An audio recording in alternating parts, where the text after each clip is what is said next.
In the world of true crime, there are few cases as unsettling and perplexing as that of Issei Sagawa.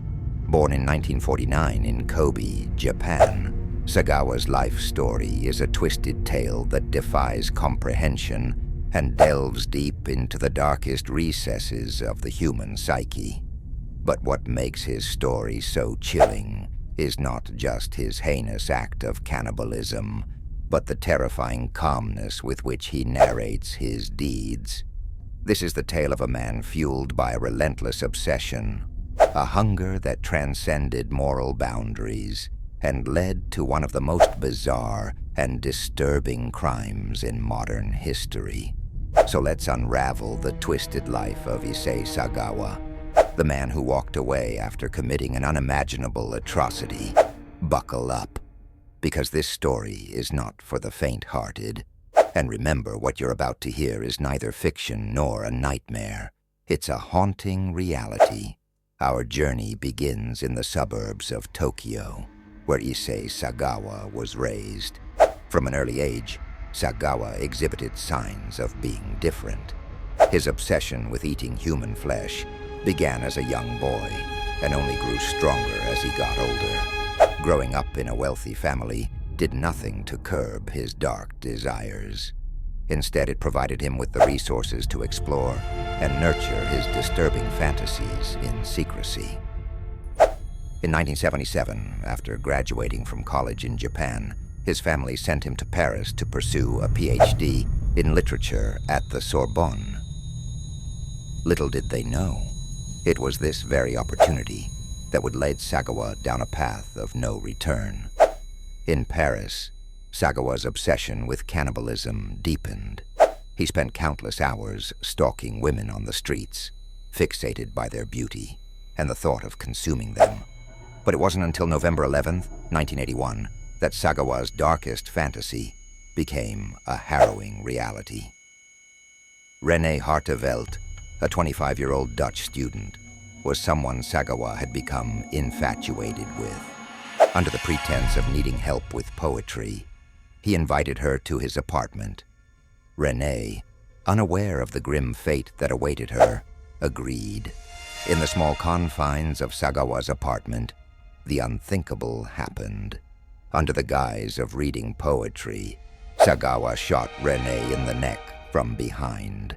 As she lay lifeless, he proceeded to fulfill the sick and twisted desires he had harbored for years.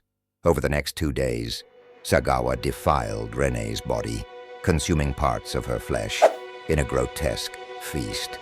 Unlike many hidden crimes, Issei Sagawa didn't attempt to keep his actions covert. Instead, he meticulously documented his acts with photographs and written notes, describing in detail the taste and texture of René's flesh, a horrific testament to his insanity. But in one of the most baffling twists of fate, when Sagawa attempted to dispose of René's remains in a park, he was caught. Not because of his actions, but because of the sheer weight of the suitcase he was carrying. Suspicious onlookers called the police, leading to his immediate arrest. However, the legal proceedings that followed were nothing short of shocking. Despite his clear confession and the overwhelming evidence against him, Sagawa was declared legally insane by French doctors. Instead of facing the consequences of his monstrous deed, he was sent to a mental institution in France. That should have been the end of it. Yet, due to a technicality and the relentless interventions of his influential father, Sagawa was eventually deported back to Japan, where he was promptly released. Yes, you heard that right. Released. Unbelievably, Japanese authorities declared him sane, and since the charges had been dropped in France, his crime was no longer prosecutable. Sagawa walked away a free man. Astonishingly, he even became somewhat of a minor celebrity in Japan, appearing on talk shows and writing books about his experiences. He openly discussed his crime, showing not a shred of remorse, and instead bafflingly spoke about it as though it were a mere eccentricity.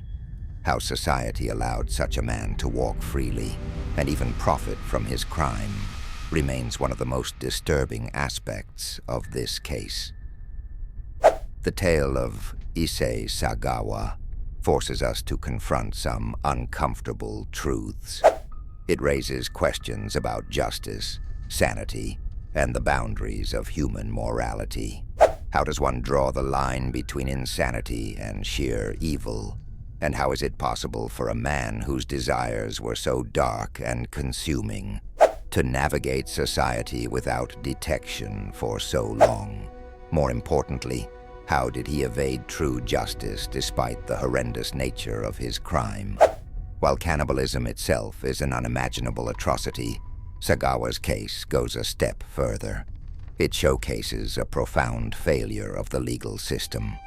His story is a chilling reminder that sometimes monsters don't lurk in the shadows. They live amongst us, walking the very streets we consider safe. And sometimes, insidious desires can simmer beneath a seemingly calm exterior, waiting to erupt in ways that challenge our core understanding of humanity. In recent years, Sagawa lived a secluded life, still in Japan, feeding off the notoriety of his past. However, he remains a stark reminder that not all killers pay the price for their crimes. His story continues to haunt, not merely because of what he did, but because he walked away, leaving behind a trail of bewilderment, horror, and a society grappling for answers. As we conclude this episode, let us reflect on the haunting reality that justice is not always blind, and sometimes fate deals a hand that none of us could ever anticipate. Until next time, delve deeper, question more, and stay vigilant. The next installment of Cannibal Killers will unravel another spine-chilling tale. Stay tuned, and remember, the most unsettling stories are often the ones that are true.